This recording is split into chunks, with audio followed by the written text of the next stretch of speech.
Arrancamos la emisión número 2 de Con Radio, por supuesto desde la cabina de Radio Plaza Juárez, www.radioplazajuarez.mx. Yo soy Lalo Garza y es un placer estar en este programa que pues ya es un espacio para hablar sobre diversidad sexual, sobre noticias, sobre música, opinión y los temas más interesantes para el colectivo LGBT de Hidalgo y obviamente el resto del país. Recuerden que nos pueden escribir a través de las redes sociales. En Facebook estamos como con MX, en Twitter e Instagram también nos pueden encontrar como con-MX, o también nos pueden escribir en el chat que encuentras en la página de Radio Plaza Juárez. También tenemos un Facebook Live desde la página de Con, así que bueno, los invitamos a ponerse en contacto con nosotros para que nos envíen sus saludos y también sus comentarios. Este día tenemos un tema súper interesante, vamos a hablar sobre teoría queer, así que los invito a que se queden con nosotros porque pues vamos a conocer qué es, cómo y de dónde surge, en fin, todas las preguntas que tenemos preparadas. Para este día, pónganse cómodos, recuerden que nos pueden escuchar desde su celular, desde su tablet, desde su computadora, así es que pónganse cómodos y disfruten de esta hora de programa. ¿Qué les parece si para iniciar nos vamos con una canción? Esto es Queen de Perfume Genius. No te despegues, iniciamos la emisión número 2 de Con Radio. Ya estamos de vuelta en Con Radio. Les recuerdo las redes sociales: Facebook con MX, en Twitter e Instagram nos encuentran como con-MX. Y ahora sí, pues vámonos con el tema del día. La palabra queer como tal la podemos traducir como raro, extraño, retorcido. Inclusive en el pasado, bueno, se utilizó como una forma de insulto hacia las personas que no eran heterosexuales. Sin embargo, bueno, la teoría queer representa mucho más que eso, y para hablarnos del tema está conmigo Norman Monroy. Él es presidente de FREDIS, el Frente de la Diversidad Sexual, donde también coordina el Servicio de Orientación Psicológica para la Diversidad Sexual. Bienvenido, Norman, ¿cómo estás? Gracias por venir. Bien, Lalo, muchas gracias a ti por invitarme, y pues bueno, saludos y besotes a todas las personas que me están escuchando, en especial a los jotos, a las maricas y a las trans. Pues vámonos de volada a iniciar el tema del día. ¿Qué podemos entender por queer? ¿Cuál es la definición actual? Fíjate que es una pregunta bien bonita la que haces, porque cada que me preguntan eso, termino hablando como de que el capitalismo y de que psicoanálisis y de tantas cosas, que creo que las personas como que se quedan como muy... Ay, como... ¿De qué está hablando? Sí, claro. Así es, ¿no? Sobre todo porque creo que actualmente lo queer se entiende o se asocia como con la espectacularización del género, ¿no? Es decir, con esta onda del show travesti, de las drag queens, de la exageración de las formas de expresarse del género y de transgredir ciertas normas que son impuestas. Me parece que también se asocia mucho con esta onda del androginia, ¿no? Como estas personas que son, como que tienen rasgos físicos que tienden a lo masculino, a lo femenino, a los unicornios, a cualquier cosa. Y también otras expresiones que en la actualidad están como muy en auge, como lo son las identidades de género fluido y las identidades no binarias, ¿no? Y de ahí se extienden como una gama de identidades que no se podrían encasillar ni con lo masculino ni con lo femenino. En el caso de las identidades o las personas no binarias, serían como personas que te decía no se identifican con lo masculino ni con lo femenino, pero a diferencia de las personas andróginas, me parece que no es como por una moda, no es nada más porque te identifiques o no te quieras identificar con, sino hay una apuesta política. Es decir, de repente lo queer se entiende como esta onda del show, te decía, pero me parece que, al menos en mi lectura, tiene que ver algo con más político, en el sentido de que hay una apuesta por relacionarse de formas distintas con el otro y de reconocer la diversidad en toda su extensión, ¿no? Fuera de las formas hegemónicas. Lo podemos entender más allá de una expresión como tal del cuerpo, también como una ideología, digámoslo de esta forma. ¿De dónde surge la teoría queer? O sea, porque de pronto empezamos a escuchar sí de lo queer, pero también hay una teoría que explica todo esto y que además lo respalda de alguna u otra forma. Claro. Sí, precisamente, bueno, antes de como de entrar de lleno a lo que es la teoría queer y todos los autores, las posturas que hay, pues me interesaría también hacer como esta diferencia entre la práctica queer y la teoría queer. Es decir, primero, digamos que el movimiento, si lo podemos ver de esa forma, empieza como una práctica transgresora a un sistema de denominación que se llama heterosexualidad. Y aquí hay una diferencia muy interesante con el discurso de la diversidad sexual y LGBT, donde la heterosexualidad se considera una orientación sexual. Es decir, soy una persona que elige a otra de un género distinto, de un género igual o de ambos géneros, ¿no? Eso es la orientación sexual y como tal la heterosexualidad en el discurso de diversidad sexual es eso, la persona que tiene una relación erótico-afectiva con personas del género, sexo opuesto. Sin embargo, para la teoría queer, la heterosexualidad es más bien un sistema de dominación que se implanta para sostener un sistema económico. ¿Cómo lo podríamos pensar de esta forma? Digamos, te podría poner tres ejemplos, por ejemplo, con la homosexualidad, con la masturbación y con la histeria, por ejemplo, ¿no? Digamos que cuando empiezan a surgir las sociedades industrializadas, no hace siglo y medio, pues bueno, se empieza a necesitar fuerza de trabajo, ¿no? Es decir, personas que puedan sostener toda esta industria que va creciendo, que se va generando, y para esto la sociedad necesita tener una forma de organización, una forma familiar que lo sostenga. Por esto es que se implanta, digamos, el modelo heterosexual de familia, que es como el papá, la mamá, los dos hijos, el varoncito, la niña, que los papás tienen una relación que es monógama, de fidelidad absoluta, donde el papá es el que sale a cumplir con el mandato de género de proveer, la mamá se queda en casa y es relegada a los espacios privados y toda esta onda de género que ya conocemos. Y que socialmente es correcta, digamos. Exactamente, la correcta y que sobre todo autores como Michel Foucault dicen que se implanta como una verdad. Y cuando hablamos de una verdad estamos diciendo o ya estamos presuponiendo que es algo incuestionable, claro. Es algo que ya no se puede quitar. Y que todo lo demás entonces es incorrecto y no es válido. Precisamente por eso te ponía esos tres ejemplos de la homosexualidad, la masturbación y la histeria. Para empezar, la homosexualidad pues ya de entrada es una sexualidad desviada. No es una sexualidad que no corresponde a este modelo heterosexual, en tanto que los homosexuales tal cual no se pueden reproducir entre ellos. Entonces, para que este sistema se sostenga, pues se necesita que haya reproducción, que la sexualidad sea para que tengan hijos y estos hijos, pues bueno, se genere esta fuerza de trabajo que te comento. ¿Qué sucede? Que en estas sociedades la homosexualidad se empieza a desplazar, pero digamos se desplaza o se excluye, pero a la vez se inserta a una norma, la norma heterosexual, desde varios discursos. Desde la religión se le tacha como un pecado, ¿no? Pero que tiene que reivindicarse también, ¿no? Desde la ciencia es una enfermedad, pero al darle el estatus de enfermedad, pues se presupone que hay una cura para. Entonces, precisamente esas son formas en que los discursos religiosos, científicos, psiquiátricos hacen en conjunto que se integra la norma heterosexual. Vaya. También está en el caso de la masturbación, por ejemplo, que es una sexualidad o una práctica sexual que tampoco sirve para fines de reproducción, ¿no?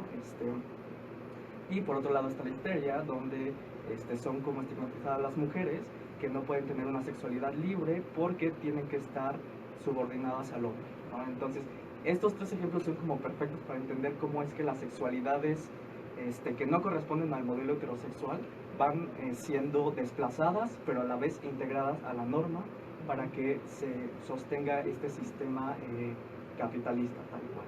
Entonces, esa es como la diferencia principal que podemos pensar en lo queer para diferenciarlo de los discursos de diversidad sexual. Es decir, sexual diversos podemos ser todos y todos en realidad somos diversos en cierta manera.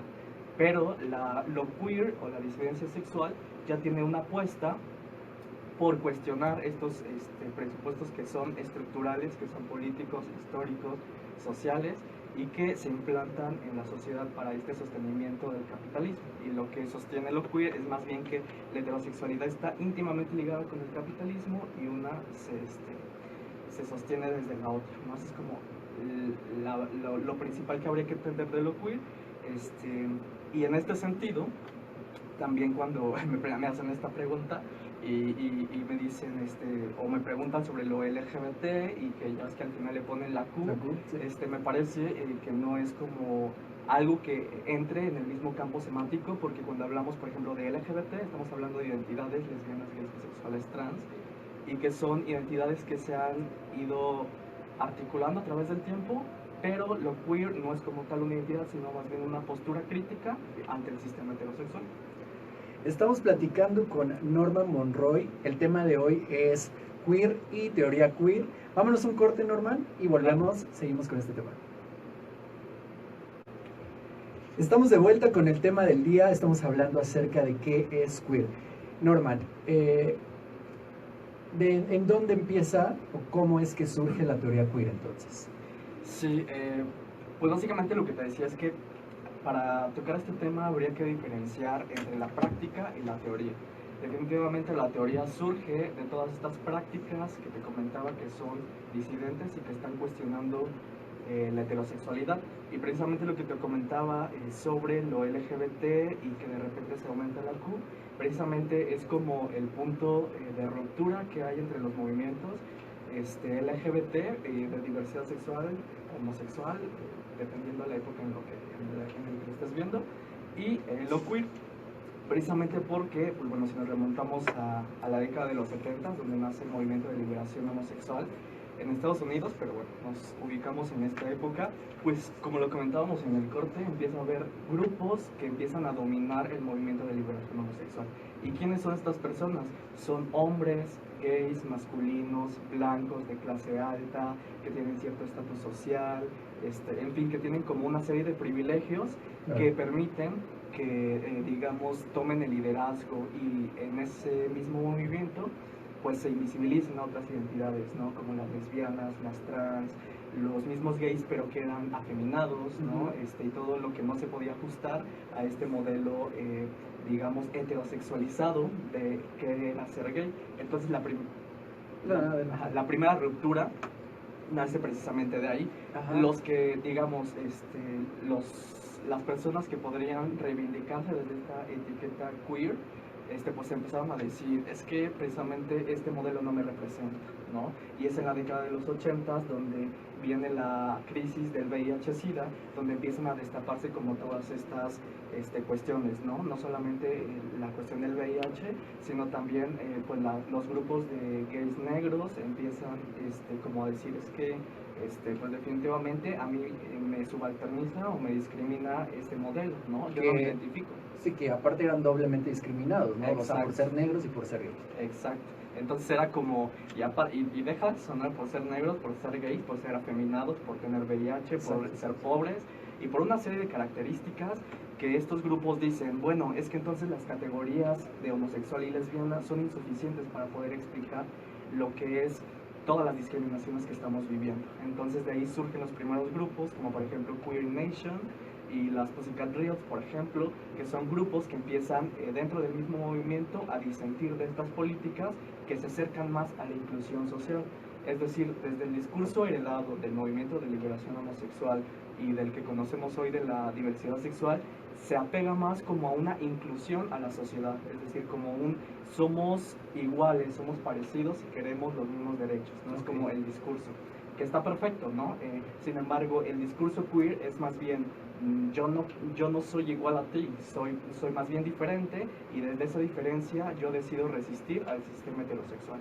Entonces, yo no quiero seguir esas lógicas del modelo de familia heterosexual, yo no quiero casarme, yo no quiero tener una relación monógama, toda esta serie de cosas, y empiezan a disentir. Entonces, los grupos, digamos, del grupo de liberación homosexual, pues empieza a seguir con esta onda de la crisis del VIH y se hacen organizaciones no gubernamentales.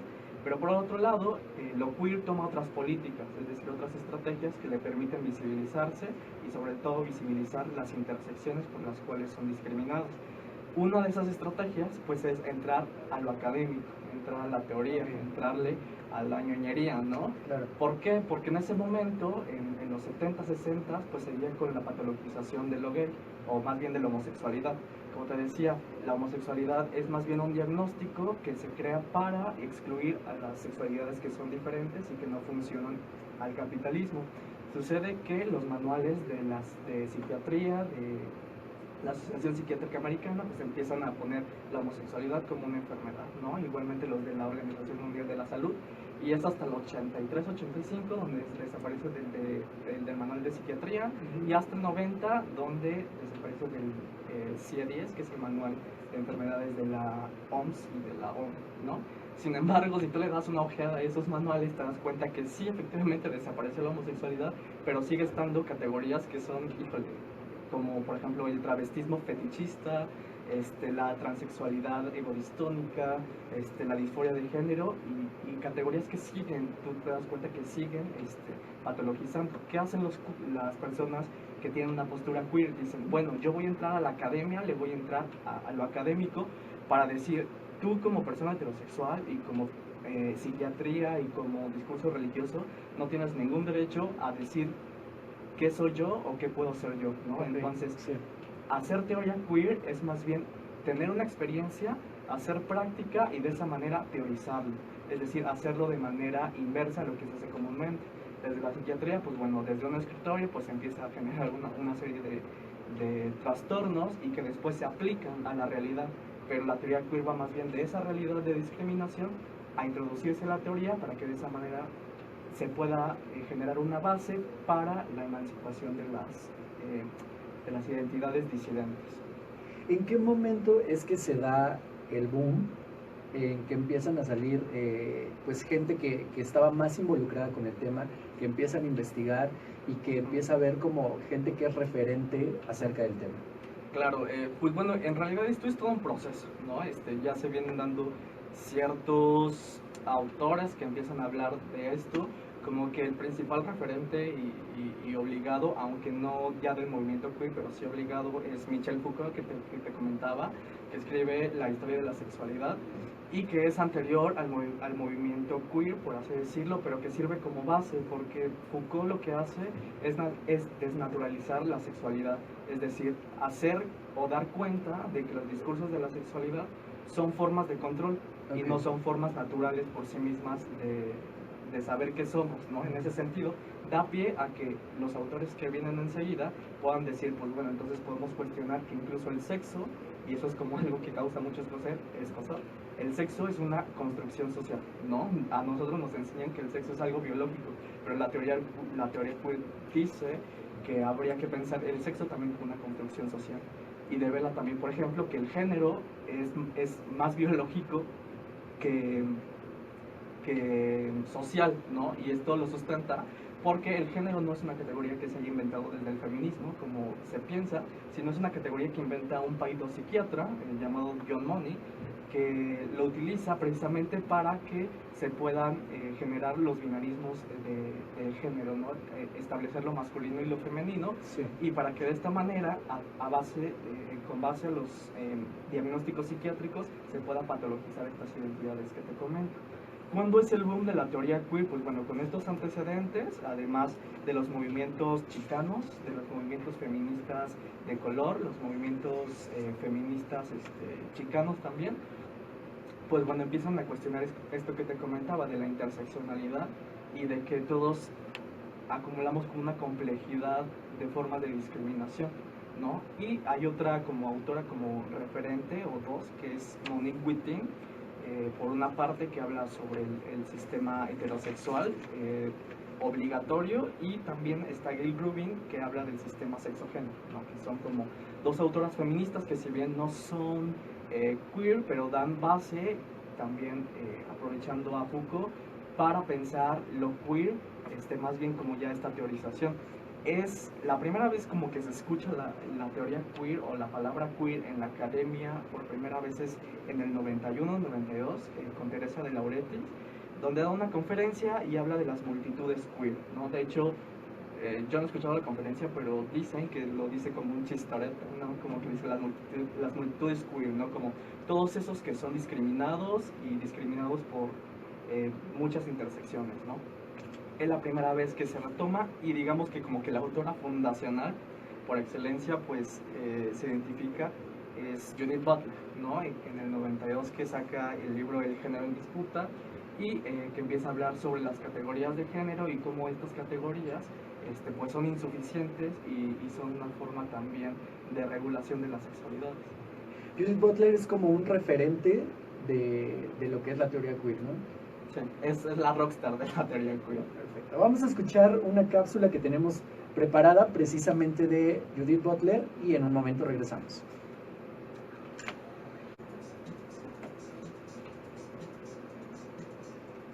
El tema de hoy es teoría queer. Síganos en nuestras redes sociales, comenten, pregunten. Está Norman Monroy con nosotros. Y bueno, hablábamos acerca de Judith Butler, que sí. es como decías tú, la rockstar de la teoría queer, ¿no? Sí, total. ¿Qué fue lo que explicó ella? ¿Cómo fue que lo explicó? Claro, pues te decía que saca este texto del género en disputa, donde empieza a cuestionar las categorías de género, las categorías sexuales, en tanto que son, digamos, ligadas una con otra de manera obligatoria. Ella habla del sexo, el género y el deseo, y ella está pensando en que estas categorías, sexo, género y deseo, tendrían que estar desarticuladas para poder generar identidades nuevas o más bien identidades que estén liberadas de estos determinismos, que son, por ejemplo, el hombre heterosexual masculino, la mujer heterosexual femenina, ¿no? Sí. Entonces ella dice que hay una serie de configuraciones que podría ser, por ejemplo, alguien que es de sexo hembra, que puede ser de un género como un poco masculina, por así decirlo, si lo podríamos etiquetar así, y que su deseo sea bisexual, por ejemplo. Entonces eso rompe con todas los moldes que hay digamos, de las categorías heterosexuales que tienen que ser forzosamente determinadas por el sexo o por los genitales, ¿no? Digamos que como que el aporte o el debate más importante de Judith Butler es la teoría de la performatividad. Ella está pensando que nosotros, o que la forma en la que la heterosexualidad ha sido impuesta, ha sido a través de actos performativos. Es decir, nosotros actuamos ciertas formas de ser, ciertas formas de relacionarnos con los otros en el día con día, y así se constituye nuestra identidad. Ella está pensando que esta forma de la implementación de este dispositivo es, digamos, obligatorio. Es decir, desde que nacemos estamos llamados a ser heterosexuales, estamos llamados, en el caso de los hombres, a ser masculinos, en el caso de las mujeres, a ser femeninas. Desde ese entonces, pues esas expectativas nosotros las vamos internalizando y es así como día a día las podemos actuar y de esa forma nos constituimos como persona. ¿Cuál es el chiste de aquí? Es como cuando dices una mentira 100 veces, ¿no? De tantas veces que las dices, pues te la llegas a creer, ¿no? Sí. Entonces de repente uno como joto empieza a preguntarse, bueno, ¿yo nací joto o me hice joto o cómo está ahí la onda? Claro. Judith Butler estaría pensando que más bien es algo que no se nace, sino que se hace, ¿no? Como siguiendo esta línea de Simone de Beauvoir, que la mujer no nace, sino que llega a serlo, en el sentido que es una construcción social y que no está determinada por nuestros genitales ni por nuestra biología.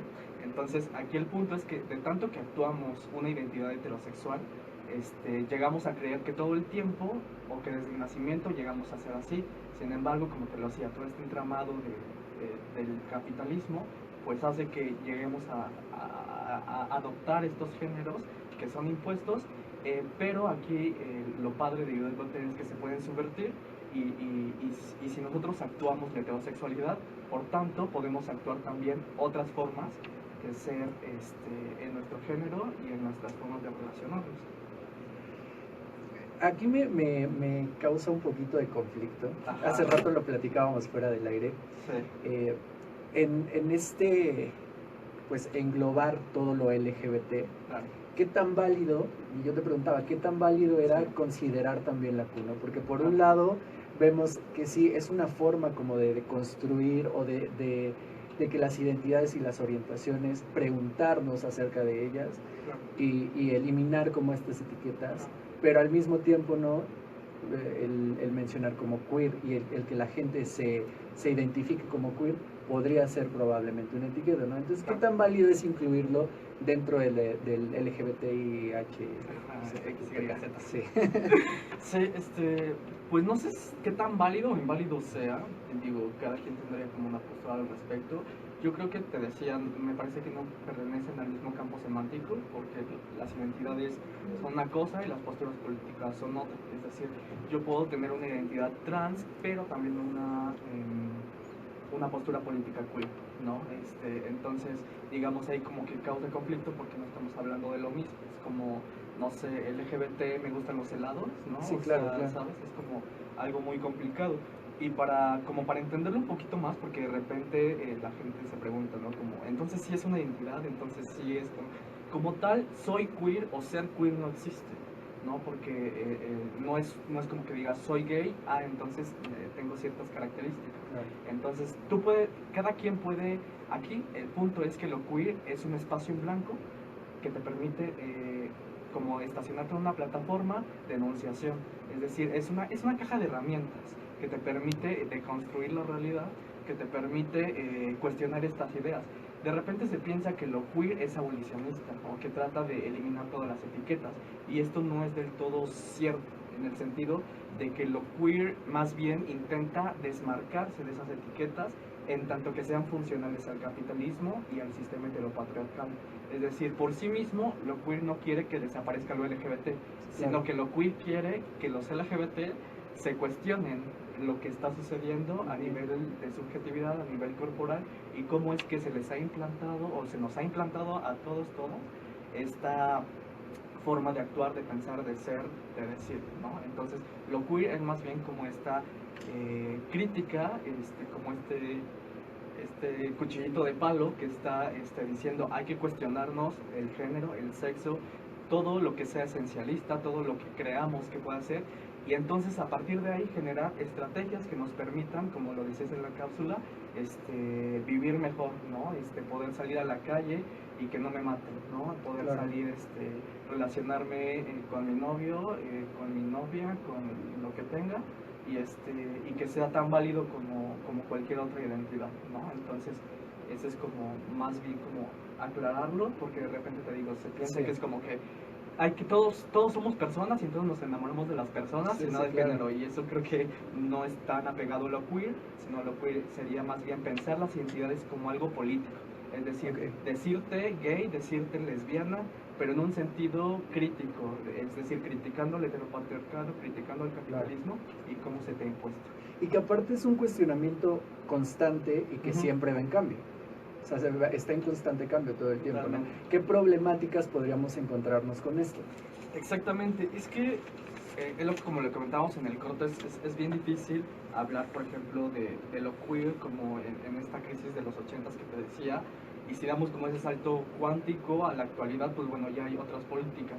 Para entender esto, a mí me gusta hablar de las políticas queer, es decir, como de las estrategias que se toman desde lo queer. Por ejemplo, una estrategia como muy válida es el show travesti, ¿no? Que se hace como una parodia de la heterosexualidad, se hace una burla de cómo se nos ha impuesto, y esa es una estrategia de desarticular.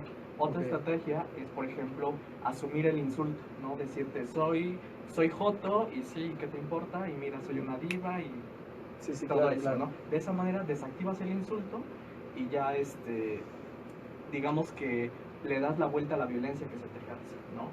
Hay ciertas problemáticas que puede haber en el sentido de traducción cultural, porque lo queer, como ya lo comentábamos, nace en un contexto anglosajón, en un contexto americano, neoliberal y todo lo que le quieras agregar. Y de repente, cuando la gente escucha teoría queer, es como que, pues eso qué, ¿no? Y tienen razón, porque la palabra no nos hace ninguna resonancia.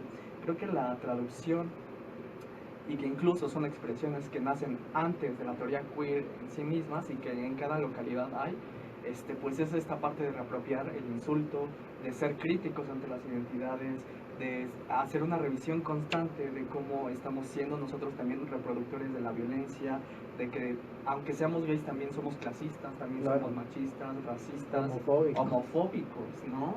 Entonces, digamos que una problemática sería la traducción cultural, en tanto que más bien en nuestros contextos latinoamericanos hay que buscar palabras que nos puedan ayudar a enunciarnos de manera crítica, ¿no? Algunas propuestas, pues está el ser marica, el ser lesbiana, el ser trans, como reapropiarse de ese insulto para desactivarlo, ¿no? Como sucede en lo queer en el contexto anglosajón. Pues bueno, es una problemática. Y otra también que veo es ese mismo dinamismo, ¿no? De repente yo puedo generar políticas en las que, no sé, me travisto, salgo a la calle, me encanta y me empodero, pero a lo mejor en un tiempo digo, bueno, esto ya no me sirve para poder crear mi identidad, y pues bueno, ahorita como que me da hueva hacer Sí, todo claro. esto, y mejor como que hoy me siento más masculino, ¿no? Entonces como que hay que ir mudando, ir cambiando de estrategia para que de esta manera no sean cooptados, ¿no? Porque de repente, al principio el show travesti, que era algo como súper subversivo, ahora ha sido cooptado por el capital, ha sido capitalizado como en esto del RuPaul Drag Race, como todas estas ondas, y entonces las identidades vuelven a ser capitalizables. Y eso es lo que la teoría queer critica, ¿no? Y que tenemos que ir cuestionando todo el tiempo. Y que aparte ahorita hay un boom enorme del travestismo, o sea, Sí. demasiado. En la Ciudad de México Sí. se ha visto demasiado, en lugares como Monterrey, y en ciudades como mucho más grandes que Pachuca, hay un boom enorme y que les está funcionando muy bien, aparte de todo. Sí, y tú lo piensas como en estas ciudades grandes. De hecho, yo estuve como estudiando en la Ciudad de México, en Querétaro, en el Estado de México, y también aquí como estas expresiones queer que hay, y definitivamente lo que te funciona en la Ciudad de México no te funciona aquí en Pachuca, Claro. ¿no? Porque precisamente hay que generar estrategias locales acordes a nuestros contextos, ¿no? Aquí, si tú sales como travesti, probablemente sea algo que pase desapercibido. De repente estoy pensando a lo mejor en el contexto de Pachuca, o que estés pensando que es un hombre que quiso ser mujer, pero en realidad ya no generas el mismo impacto que a lo mejor estarías generando en la Ciudad de México, o en Estados Unidos, en Europa, en otras partes. Norma, vámonos con una canción y volvemos Yes. con las conclusiones de este tema, ¿te parece? Vale. Dale. Ya estamos de vuelta en Conradio. Nuestro tema del día de hoy fue acerca de la teoría queer. Y pues Norman nos explicó bastante bien todo este término, todo lo que engloba la teoría queer. ¿Cuáles serían nuestras conclusiones, Norman? ¿Qué es lo que hace falta? ¿Cómo podemos entenderla de mejor forma? Porque incluso hay mucha gente que ni siquiera conoce, pero critica, ¿no? Y entonces dice que esto no es válido, lo que tú piensas, o sea, ¿cómo podríamos trabajar en ese sentido para que la gente pues tenga como una mayor apertura hacia lo queer? Pues leyendo. Además, no, pues escuchándonos. Sí, claro. Exacto. No, pues fíjate que a mí me pasa mucho. Digo, yo también soy como muy crítico de lo queer. Digo, no me enuncio del todo. Tengo como otras posturas también, muy críticas de lo queer a su vez, ¿no? Sin embargo, creo que sí es importante darle como una lectura comprometida, por así decirlo, porque de repente se caricaturiza lo queer, ¿no? Entonces, de repente dicen, ay, es que la performatividad es como, de repente, hoy me siento mujer, entonces agarro, abro el closet, me visto de mujer y entonces ya soy mujer, ¿no? Y es algo mucho más complejo que eso, ¿no? Entonces, pues la invitación es que empiecen a empaparse más de esto si les interesa, y si se quiere hacer pues una crítica más profunda, pues bueno, también poder tratar de entender estos, como te decía, esta caja de herramientas que probablemente nos puedan ayudar en algo, ¿no? Y que precisamente son formas en las que nos podemos como apoyar para pensar de otra forma la diversidad. Es decir, alejarse de estas políticas que de repente no nos identificamos, como esta onda del activismo, del cabildeo, de ir con el diputado, ¿no? Que de repente, por ejemplo, yo no me identifico con ese tipo de activismo, para pensar otras formas de hacer activismo desde, como Foucault dice, desde la microfísica del poder, ¿no? Es decir, desde las relaciones más pequeñas que tenemos, podemos hacer activismo, podemos craquear las estructuras de las personas, cuestionar a través de nuestra expresión de género, a través de nuestras formas de cuestionar al otro y de cuestionarse a sí mismo. Y sobre todo, algo muy, muy padre, y que creo que es la esencia de la teoría queer, o de lo queer, es que podamos hacer de este mundo algo más vivible, ¿no? Y que podamos salir a la calle, como te lo decía, y que no nos maten, y que no es algo tanto utópico, sino más bien una base para pensar que hay otras formas de relacionarse. Y sobre todo también ser a la vez muy crítico de lo queer, porque de repente si no los tragamos completo, pues es como que, bueno, es una teoría de Estados Unidos y que viene como a colonizar, ¿no? También ser muy críticos de lo queer y Claro. decir, bueno, yo también tengo otras propuestas que a lo mejor no encajan en lo queer, y entonces también voy a ser crítico de eso y voy a hacer otras formas que me permitan expresarme, ser libre, hacer una práctica. Que también son válidas, o sea, Exacto. 100% válidas, ¿no? Totalmente. Norman, muchísimas gracias. Fue de verdad un placer. El programa se fue bastante rápido. Sí, muchísimo. Fue un verdadero placer que estés acompañándonos en este programa. Saludos a Seth Sangari. ¿Cano? Sí. ¿Lo dije bien? Sí, Seth Sangari. Y a la doctora Lupita también, que nos escribió ahí a través de la transmisión en vivo de Facebook, y a Sergio Pasarán también, que bueno, ellos se pusieron en contacto a través de Facebook con nosotros. Norman, muchísimas gracias. Ojalá puedas acompañarnos en alguna otra emisión de Conradio. Claro, digo, muchas gracias a ti por este espacio. Yo súper contento desde la invitación y pues bueno, esperemos que podamos seguir platicando de esto y de muchas otras cosas. Me parece perfecto, las puertas están abiertas para ti. Cuéntame, ¿dónde pueden encontrar en redes sociales a Freddy's? Claro. ¿Cómo pueden seguirte? ¿Qué ofrecen? Sí, pues precisamente, pues bueno, a las personas que nos están escuchando en especial, como lo decía al principio, los jotos, las lenchas, las trans, y lo digo en el sentido de reivindicación, porque Sí, de claro, repente claro. se malentiende, ¿no? Sí, Como sí, que sí. güey.